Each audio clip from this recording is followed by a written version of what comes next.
गोविंद शिल्प घेऊन येत आहे 80 ट्विन बंगलोचा भव्य दिव्य पंढरपुरातील एकमेव प्रकल्प। आमच्या प्रकल्पाची वैशिष्ट्ये मनाला शांती देणारं महादेवाचं मंदिर, मुख्य रस्ता सुमारे 30 फुटांचा, अंतर्गत रस्ता सुमारे 20 फुटांचा, ग्रामपंचायत योजनेचा प्रत्येक बंगलोजला स्वतंत्र नळ, सांडपाण्याची सुरक्षित विल्हेवाट, सर्व टाइल्स ग्लॉसी आणि नामांकित कंपनीच्या, सर्व स्टेअर, खिडक्या, चौकटी सुपर ग्लास ग्रेनाइट, दोन्ही अटॅच बाथरूम पूर्णपणे टाइल्स, पंतप्रधान हर घर नल योजना पूर्णत्वाकडे, bathroom, basin, kitchen, CP fittings हे जगवार कंपनीचे, स्टील वर्क पूर्णपणे जिंदाल कंपनीचे, 1000 लिटर पाण्याची टाकी, 150 लिटर सोलर वॉटर हीटर सोबत वॉटर प्युरिफायर, प्रत्येक बंगलोजला स्वतंत्र पार्किंग, दर्शनीय भाग पूर्णपणे डॅटो टाइल्स, टाटा प्रवेश कंपनीचे आकर्षक भक्कम दरवाजा, फुटी उंचीचे सुरक्षित कंपाऊंड। मग विचार काय करताय? गोविंद शिल्प, पत्ता गट नंबर 95, हॉटेल अंगण शेजारी, साखळी रोड, पंढरपूर।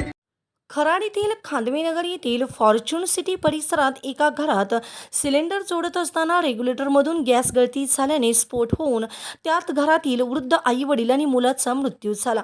सून आणि नात जखमी असून त्यांच्यावर एका खाजगी रुग्णालयात उपचार सुरू आहेत। विष्णू मुंजाजी गीते वय वर्ष 80, वृंदाविनी विष्णू गीते वय वर्ष 60 आणि पांडुरंग विष्णू गीते वय वर्ष 35 सर्व राहणार खांदवेनगर अशी स्फोटात मृत्युमुखी पडलेल्यांची नावे आहेत। पांडुरंग यांची पत्नी राजश्री वय वर्ष 32 आणि मुलगी निहारिका वय वर्ष 6 किरकोळ जखमी झाले आहेत। पांडुरंग एका IT कंपनीत अभियंता होते। शुक्रवारी सकाळी स्वयंपाकघरातील गॅस सिलेंडर संपल्याने वृंदाविनी गीते भरलेला सिलेंडर जोडत असताना गॅस गळती झाली। पांडुरंग आणि विष्णू गीतेही तिथेच होते। रेग्युलेटरमधून गॅस गळती होऊन स्फोट झाला आणि त्यात तिघेही गंभीररित्या भाजले। शेजाऱ्यांनी तातडीने अग्निशमन दल आणि पोलिसांना बोलावले। खराडी, धानोरी, येरवडा आणि PMRDAच्या अग्निशमन दलाच्या गाड्या घटनास्थळी धाव घेऊन आग आटोक्यात आणले।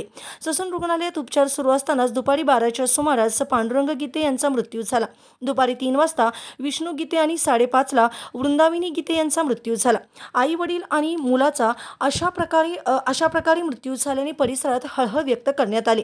खराडी पोलीस ठाण्यात गुन्हा दाखल करण्याचे काम रात्रीपर्यंत सुरू होते। स्फोटामुळे किचन, स्वच्छतागृह, शौचालय, हॉलमधील गीझर, खिडक्या, दारे, फर्निचर जळून खाक झाले। आगीमुळे घरातील फरशा तुटून उकडल्या होत्या। घटनास्थळी बघ्यांची गर्दी झाल्याने बचाव कार्यात अडथळा येत होता। ताज्या घडामोडी पाहण्यासाठी आमच्या YouTube चॅनलवरील PVR म्हणजेच पंढरी वार्ता या न्यूजला सबस्क्राइब करा आणि शेजारील बेल आयकॉनवर क्लिक करा।